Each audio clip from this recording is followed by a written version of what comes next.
Welcome to the Practice Podcast, conversations probing the nature of practice. I'm your host, Dave Fearon.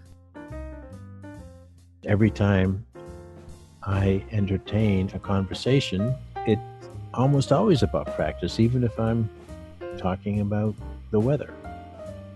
Practice comes up and it adds more knowledge to the question that Peter Vale and I struck many months ago. What is practice? We know theory, but do we know practice? Brian Maguire is a great example of the difference one managerial leader, which is by my definition his main practice right now, can make on a dynamic corporation in the midst of a pandemic.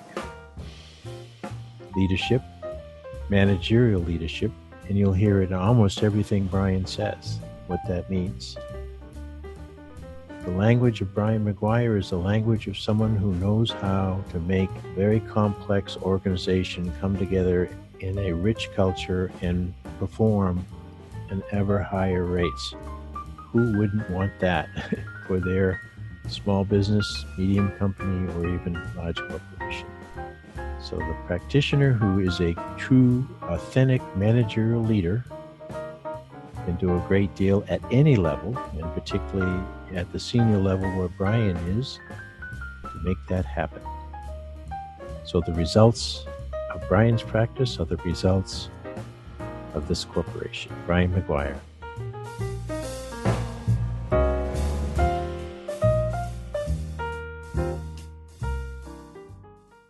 In order to get a sense of what practice means to you, Ryan, is to ask you, in the last few weeks since all the shutdowns and the pandemic actions occurred, connect with Brian periodically and just say, hey, tell me what's going on. And an hour later, my head was full of how can one human being handle all that? No matter what all that was, having twins and then another wonderful child, having a job recently where you had to commute from Simsbury, Connecticut to Tampa, Florida. A hell of a drive. Or you flew. But I think probably tonight for, 80, 93, 40, I don't know how many years it's been, Brian. Yeah. It's been a lot of years. I met Brian when he was a consultant to a company where I was on sabbatical, and that was back in 92, 93. Some years back then. But over the years, it's been a tremendous learning opportunity for me it's changing for you in order to perform your role as Chief Operating Officer in a very complex company. I think the primary change for me is the principles are all the same. I think there's a little bit more understanding about humanity and how important that is. We have been, I guess you'd say, fortunate enough to be able to keep operating as a company. We've had 40% of our workforce working remotely, but because we make product, all of our sites around the world have been open. I'm the Chief Operating Officer, so I'm responsible for the priority of our group is safety. So I'm responsible for making sure that whatever we do it safely. And I think we talk about culture all the time. Mm-hmm. The safety culture is really, it's always been a priority, but it's turned into actually a great asset during this time. And I think we're leveraging that culture to improve our performance. I've been thinking about the fact that this is an opportunity at this time to use this as a catalyst for change, for positive change. So I think that's probably the thing that's had the biggest impact on me, other than just sticking with our principles. And I've talked to my boss, the president, that how we act now really will say something about who we are. Absolutely. Now, someone else taking the job, which you've just done recently, might have a whole different eye for a technology-driven manufacturing company like yours, and would look for other factors by virtue of what she or he would think is most important. Why culture for you? Because that's what I know you saw. We talked the other day. Culture seems very important to you personally. It's interesting when you ask people how they define culture, often you get a blank stare, Yeah. or you get a quick discussion about HR and Mm-hmm. the employee picnic and all the activities that we have. I think a more mature view of culture is what we care about and how we act. Mm-hmm. And in companies, there are a lot of artifacts that going to lead you to understand what that might be. So, for example, a company that has certain performance metrics says something about what they care about because that's what they measure. And what I mean when they measure, a lot of companies measure a lot of things, but what do they talk about in the hallway? What are they talking about when they're in senior reviews and things like that? That says something about what a company cares about. Mm-hmm. And then how people accomplish that says something about how we act, how we behave, and what principles we follow. So, for example, for me, the foundation of everything is respect for people and ethics. And if you start from that place, and then you tie in this idea of it's about learning and continuously improving, Mm-hmm. and then obviously the place you want to land is we're performing. We're delivering results for stakeholders. I think those together, to me, define just the basic framework for what culture means to me. And it's interesting. I got up at a very senior ops review and I put up a culture slide as one of my first slides, and it's fairly new. And I got Rolling eyes. no, I got a very stern reaction from some of the senior leaders, and I think they viewed that as almost an excuse or a replacement for performance. And Mm-hmm. the good thing is, I just came out of our review yesterday. The rave review was, hey, we got a ton of performance, and we did it in a very short period of time.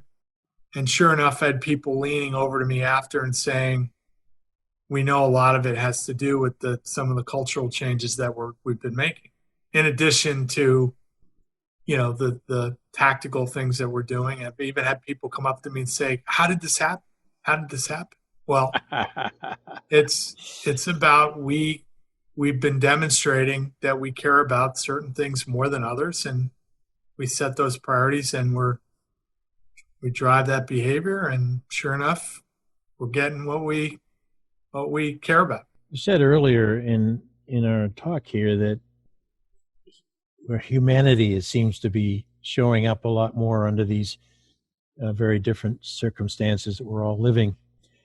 And to me, humanity and culture are where the marriage happens, because what I'm also hearing, because you said it's a safety culture, is that people from the shop floor to everywhere else that they're working for the company understand that they matter as people and that their well-being matters. Now, that's pretty extraordinary in a company that also makes high-tech, very tangible items with lots of moving parts. And, you could almost get the stereotype of manufacturing as the thing that comes first is not even the money first. The first is the equipment and making sure it all runs smoothly, which some people think that's what operating officers do. You make sure the plugs are plugged in and the lights are on and everything like a machine works.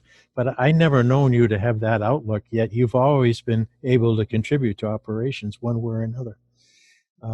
what's the connection between the tangibles and the somewhat intangible of culture in your experience, particularly with this new company? So give you an example because I've thought about this. I think there's been a wave. I'll take it away from my company just so that it's more, it's broader and broader to the experiences I've had, and it does apply to the company I'm at. Digital transformation. Mm-hmm. My perspective on that is that it's been a lot more digital than transformational. And Interesting. we're going through an ERP upgrade, and I met with the team that's driving this, and it's interesting. I was asking them about risk, and they presented me with a very detailed red, yellow, green chart on our user acceptance test results. And so I'm thinking, great, okay, sounds like we've done our homework and things are good. So I go out into the organization and I check in with the senior leadership and I check in with some of the key users. And sure enough, there is not a consensus understanding of the current state, meaning there isn't confidence for us to go forward. Yet the team is very confident that we've met all the criteria. Yeah, they got a lot of green on the chart, right? Yeah. So one of the things that we started talking about was the importance of communication and alignment and the people aspect of buy-in, engagement, and performance. And so I guess a way to answer that is there are the mechanics of getting things done, and there's the technology. But at the end of the day, people have to perform, people have to believe, and they have to be all in on this stuff because they're going to do what's right in their mind for the organization. And if their perspective doesn't include some of this digital stuff, as an example, it's not going to work.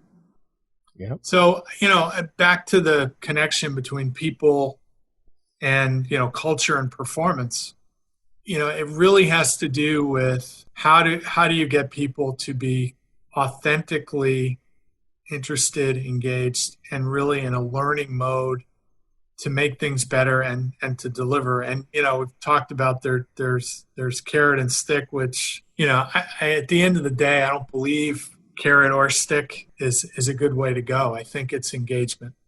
And from people want to be there, people want to do it, and they want to get it done. And I'm not saying you don't reward them, and that's not part of the equation, but over the last 3 months, the most rewarding work I've had working with the organization, making massive improvements, is because people are collaborating and feeling like they have an opportunity to make a difference and have a say, and things they've been saying all along are finally we're finally going to do it. How did that happen? How did that change?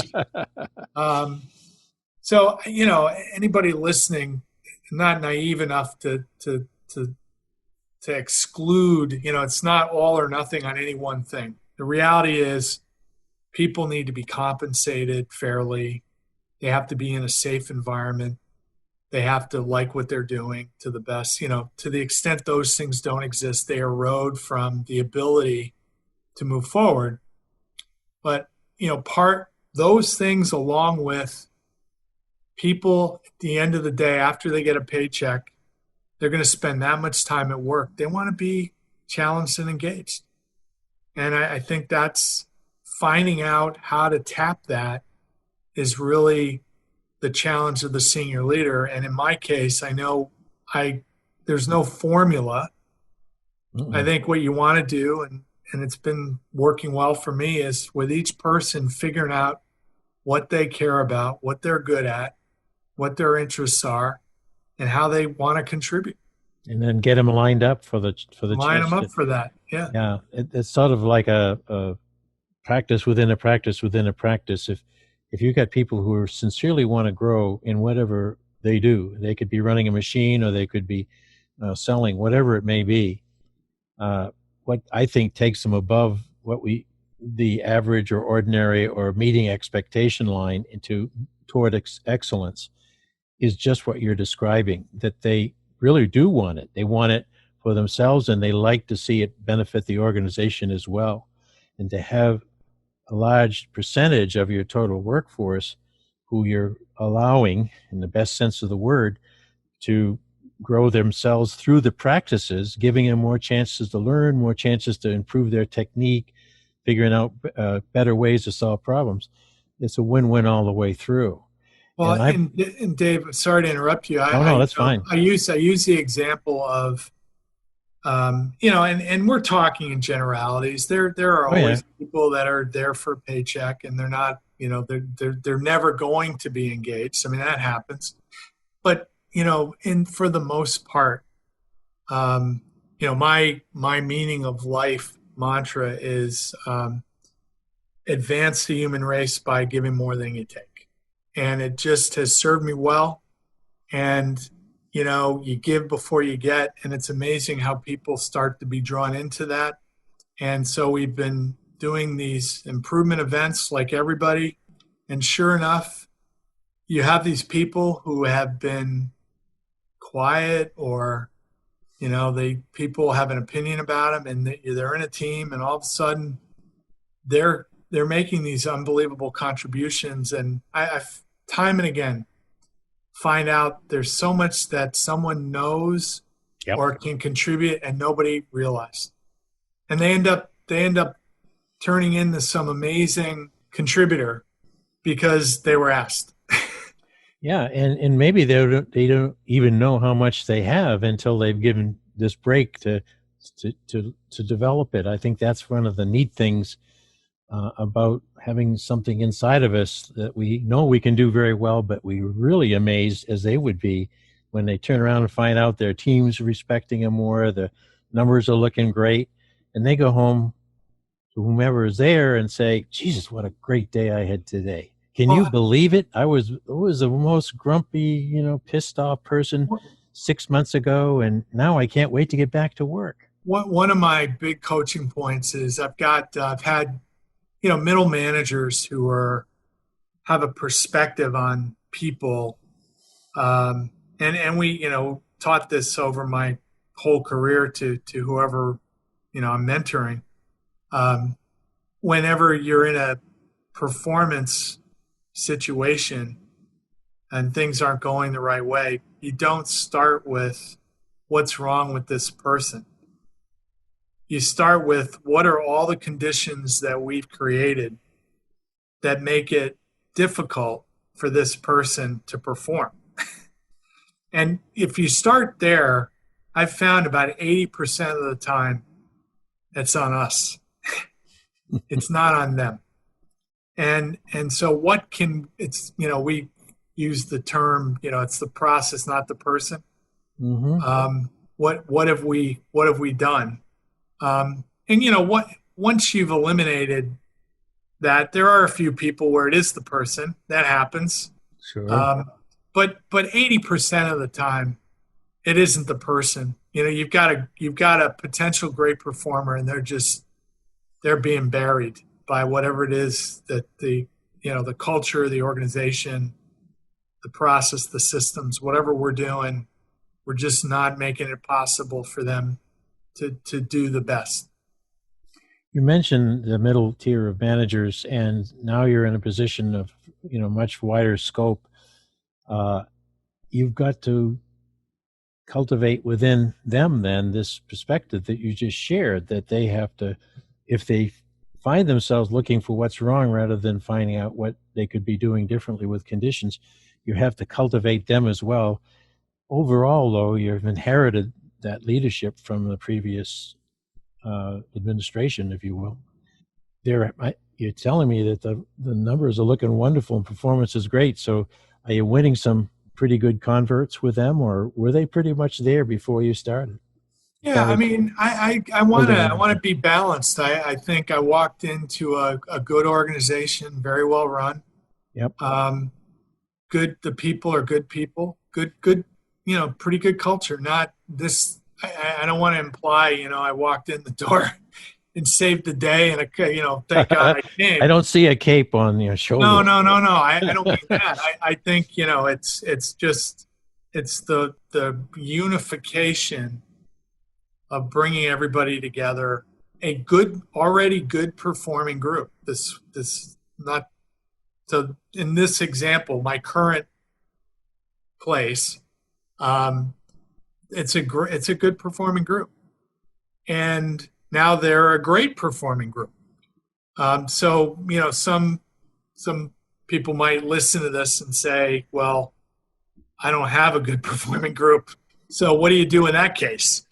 So everything I said just, I think, becomes more acute for a group, an organization where things aren't as they should be. They're well off the norms. I always talk about leadership from your position in the organization. Yeah, yeah. Do what you can. We don't want a hero culture. Can't tell you how many places I've been, including this one, where there's value in the person that saves the day. Mm-hmm. And so, I'll usually stop the conversation and ask why that's good. And people say, look, when given a challenge, we perform. And say, well, why do we make it so hard on, make up a name, Bill, Mm-hmm. To have to pull a rabbit out of his hat every month Yeah. to make it happen? I mean, why is that good? I can't imagine how it would be for the Bills and the Bettys of the world who are in that unenviable position to be in the middle or even lower in the hierarchy, and then have someone saying, "Hey, Bill, you really pulled one off this time, but you got to double that the next time." I mean, we've seen that in our Brute careers force, yeah. as teachers and consultants. And there are a lot of Bills out there. And what would you say to that Bill then about the rabbit hat thing? What's your advice to a Bill?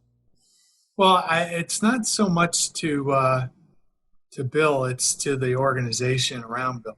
Okay. Maybe there's something to say to the hero, because sometimes the hero is, we had a saying where the person has a blowtorch and a fire extinguisher at the same time. They light the fire and magically they put it out. So Yeah. they're creating an environment where they have to save the day. Yeah, we know about those folks. Yeah. Right. Yeah. So there are reasons for it. I'm not saying every culture is a bad culture that has that going on. Sometimes people have to do that because the system doesn't work very well, so we have to brute force everything.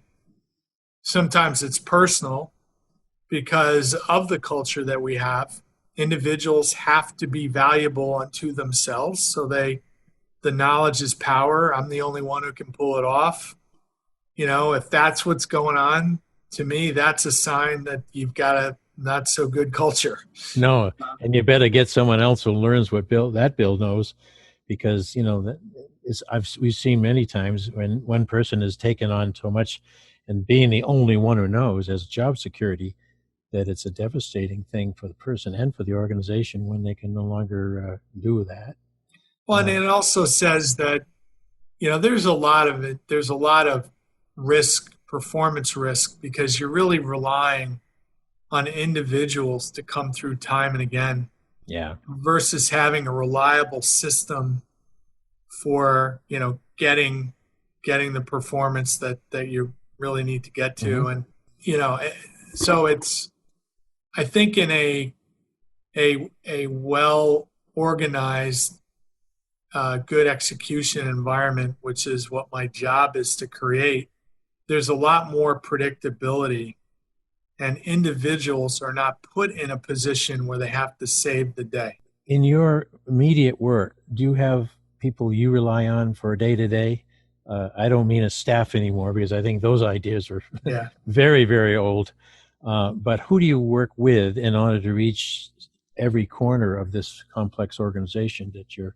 So I'm a chief operating officer. So I have many stakeholders. I have some direct reports that are at a group level where we're dealing with supply chain issues across our organization, and we have many sites. I'm also working directly with business general managers, trying to give them the space they need to run their business, but also provide some guidance and support. That's my style, to ensure that they're executing properly, and also unify the operating and financial leaders around some principles that we're going to follow collectively. And so it's a little bit of a balancing act, because each business, I think, is operating fairly in a fairly disciplined way. So the last thing I want to do is disrupt that. And at the same time, I have to find ways that are going to add value within that structure. So it's a very dotted line sort of environment for me in this example. And we're fortunate to have some very talented leaders in the organization, so it works well. And I think we complement each other to get the most out of the organization. Brian, how do you know this? How do you know, and you can see all this and it's clear to you, and you can see the lines and the dotted lines, and you have such scope.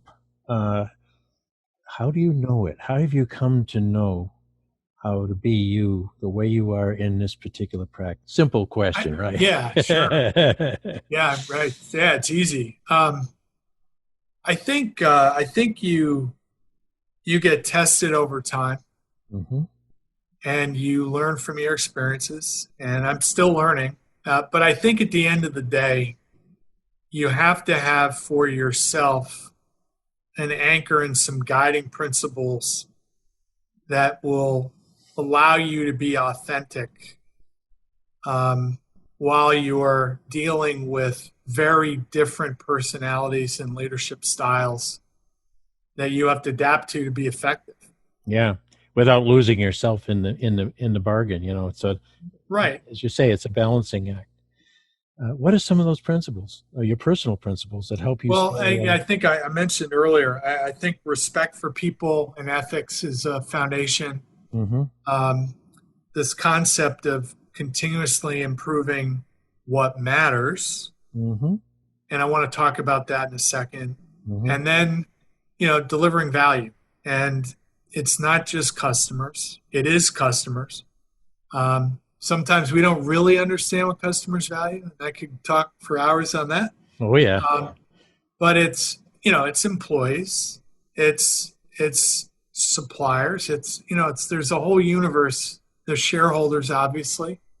I think, we saw that the last business roundtable where the CEOs all got together and they said that, we have to pursue a greater balance in who we work with. And I think this environment, back to the humanity factor, there's a very high ROI for doing the right thing. Even if you're not inclined to do it yourself, there is a high ROI for doing the right thing. And I think that, the employees are much more invested and engaged in an organization they know who truly cares about them and is looking out for their well-being and their safety, for example. I wanted to go back to the continuous improvement. I think continuous improvement is one of the biggest forms of waste in a company. Unleashed, it creates a lot of activity that doesn't lead to things, and it isn't complementary, and sometimes it conflicts. So the caveat on that is, on what matters. And the respect for people, that's another one. Respect for people doesn't mean roll over. Yeah. Respect for people means have high expectations, but provide the environment for people to be successful. And treat them like adults. Be transparent. It's how do you want to be treated? So, and as a leader, I think people are looking for their leaders to be humans, to be humble, to admit mistakes, and be approachable. I agree with all those. They also, at any level, hope that that person is working on the future. In other words, part Yeah, of yes, all yes. of their occupation, of all their time, is looking out, seeing if it's possible to see what's coming. And so when they turn to you, for example, like right now, we're talking about the is, it's going to be really challenging to get to the Great ought, point. going Yeah. forward. So how are you looking to the future while also settling yourself into the present and getting your other leaders to do the same? Yeah, that's a really, really good question. What's the right balance between, what we're doing now and thinking about what's coming around the corner? I think the key thing is to always challenge yourself to are you in balance? Mm-hmm. Um, because as we get fixated on delivering the quarter, as I get sucked into that, if you want to call it that, Sure. I'm always challenging myself to say, okay, I don't know how far out is enough. For Americans, that might be 1 or 2 quarters away. but for example, I always like to use moments of highs and lows to think about the reverse. So when we're flying high in a business, that is exactly when we should be thinking about how's this going to end? Yeah. Or do we have adjacent markets we should be going after? I mean, I think about the alarm clock guy, never thought a phone was going to be his competitor. Yeah. How are Yeah. we going to be substituted? Yeah. Who's going Uh, to take away our cheese? Yeah. yeah. So, I think constructive tension always has to be there in a leader's mind, balancing the now and the future. And it gets out of balance. Sometimes it has to get out of balance. In a crisis, it really is about now. It very much is, and very little that we can predict with. And in terms of data sets and everything, it's all been big data. So, even in your previous roles, data. But those data were taken from experiences that existed before. That's They right. happened. We don't know what's out there next all that well. And instead of having these lovely projective models that you can show everyone and say, So here's it's a good, Dave, that's a good topic because, there's a lot of uncertainty. So the way I like to think about it is there are scenarios, oh yeah. but I like to ask questions like, which is more likely, we going up or we going down? So that's a question of how conservative or optimistic a forecast is. What if it changes? So what's our trigger? What is our indicator it's changing? So I give you an example. We have one where there is, I won't use our internal term, but there's it's follow-on work basically. Mm-hmm. The rate at which follow-on work keeps coming in. Well, Sure. it's been coming in, it's been coming in fast. And so, we get big orders and then we get the new stuff and we get follow-on. So we decided as a group that when the fun work hits a decline level of X, that's our canary in the coal mine. There's your trigger. That's our trigger that something's going. We gotta get ahead of it. And there are a bunch of other things, but that's an example of what are the thinking through what is the indicator that's going to be the indicator of change for us, where we're going to have to make some big changes up or down. Mm-hmm. And I much prefer to be conservative and scale into opportunity that emerges and that materializes versus having to shrink because we were overly optimistic. Yeah, you threw too many assets to the one that didn't quite pan And out. it's served us well through this. We're Yeah. positioned. I mean, we're positioned. Yeah. Our employees are feeling like, how are we not doing what everybody else is doing? It's like, because we were conservative and we're ready. Good point. Good point. And that, for all the years I've known you, Brian, I feel that this is just right for your character and the way you've managed all aspects of your life. You've always had a real and ability for innovation. There's no question.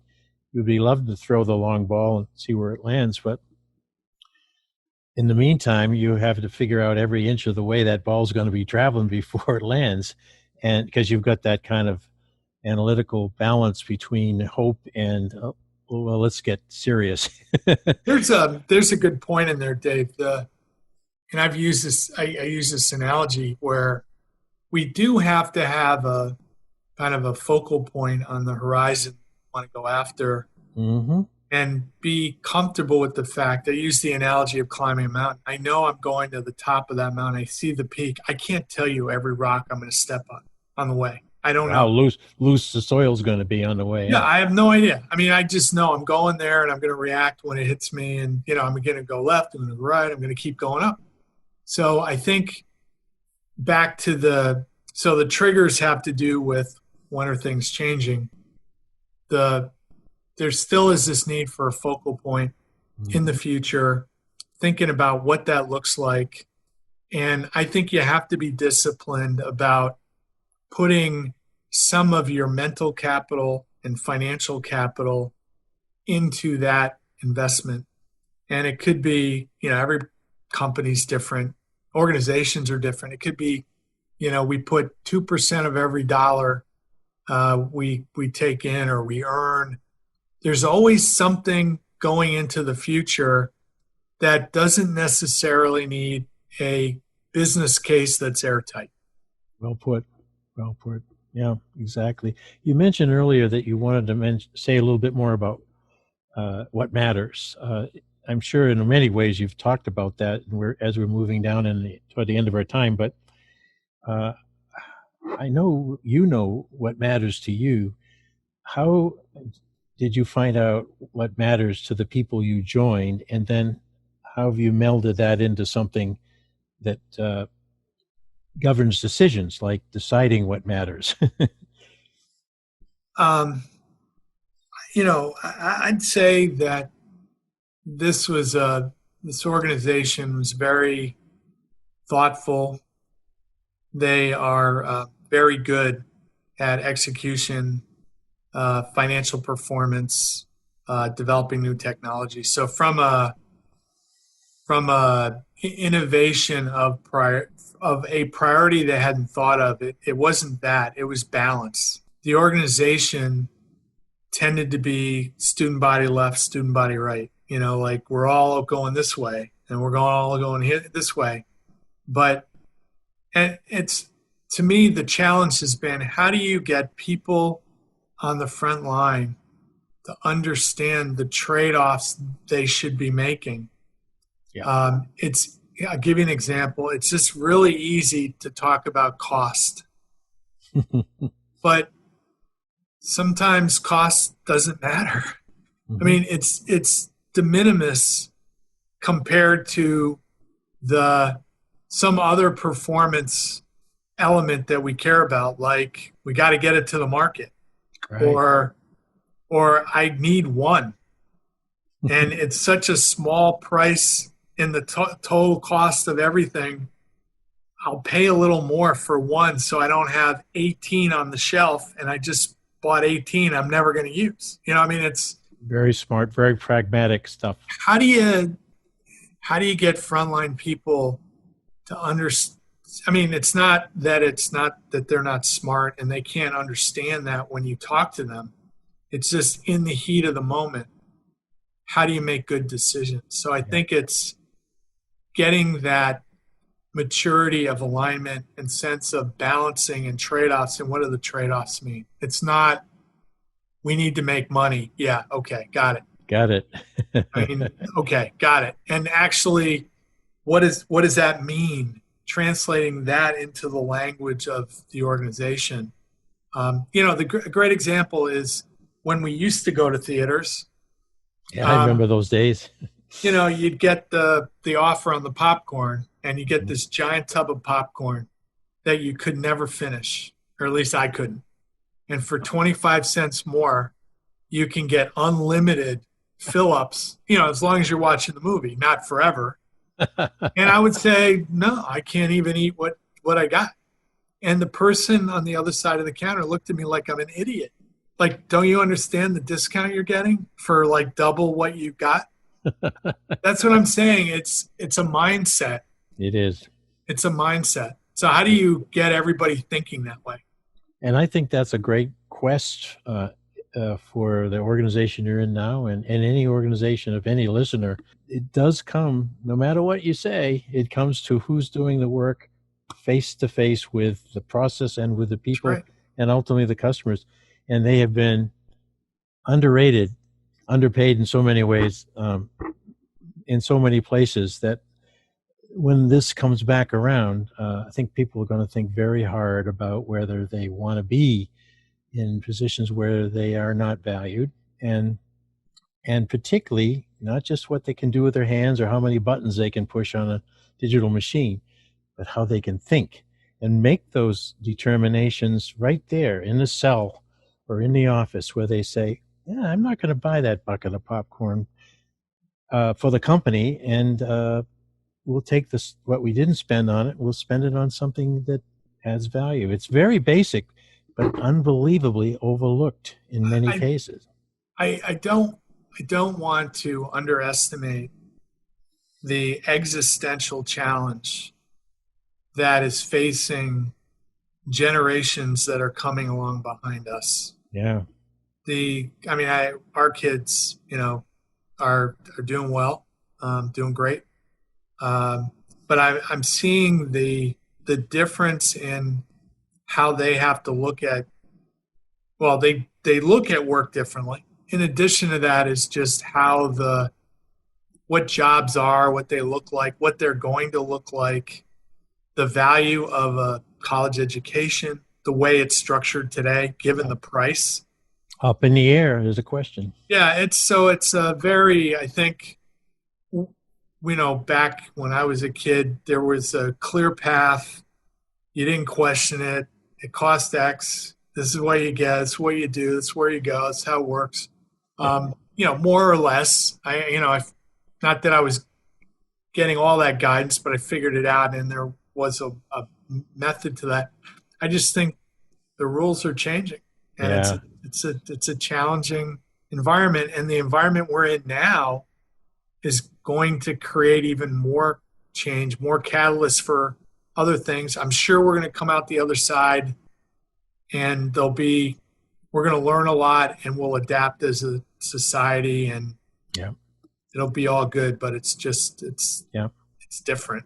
Well, those as we are now coming down on the last minute or so here, and first I want to tell anyone who's listening, this young man before me will be a grandfather very soon, and that means that you're not only passing that issue of what's going on for your kids, but soon it'll be your grandchildren.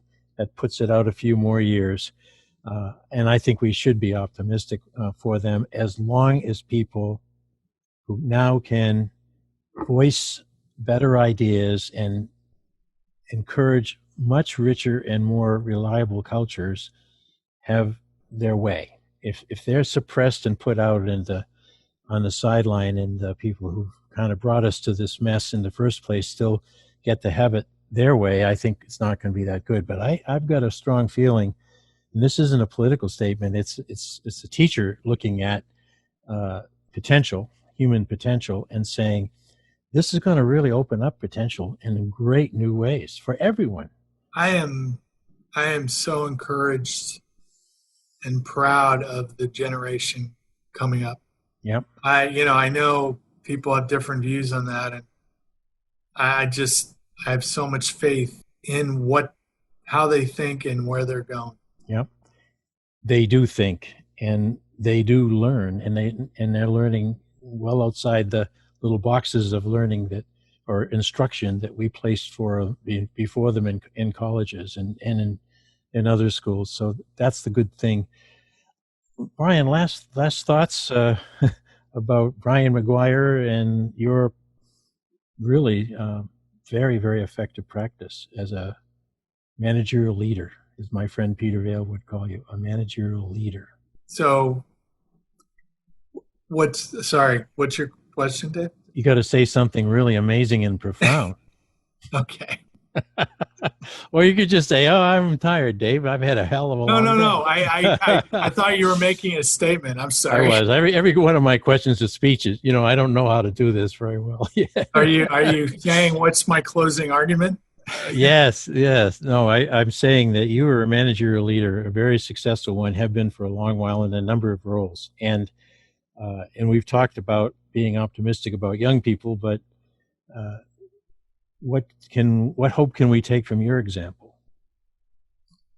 Well, I've been a little different in my career. I haven't been in one organization. I mean, there are different ways to advance and define success and all of that. For me, I've done it my way. I think I've stuck to my principles and I've been authentic to me. I find the balance of valuing and looking at success in terms of what I've done as a father, the family I have, how I look at life. It isn't not that material. I not that I want to work for free. It's money buying more leisure time maybe, but I think it's the work-life balance. And I think it makes you a better leader if you keep that perspective. I mean, I always remind people working with me, for me, around me, how important it is.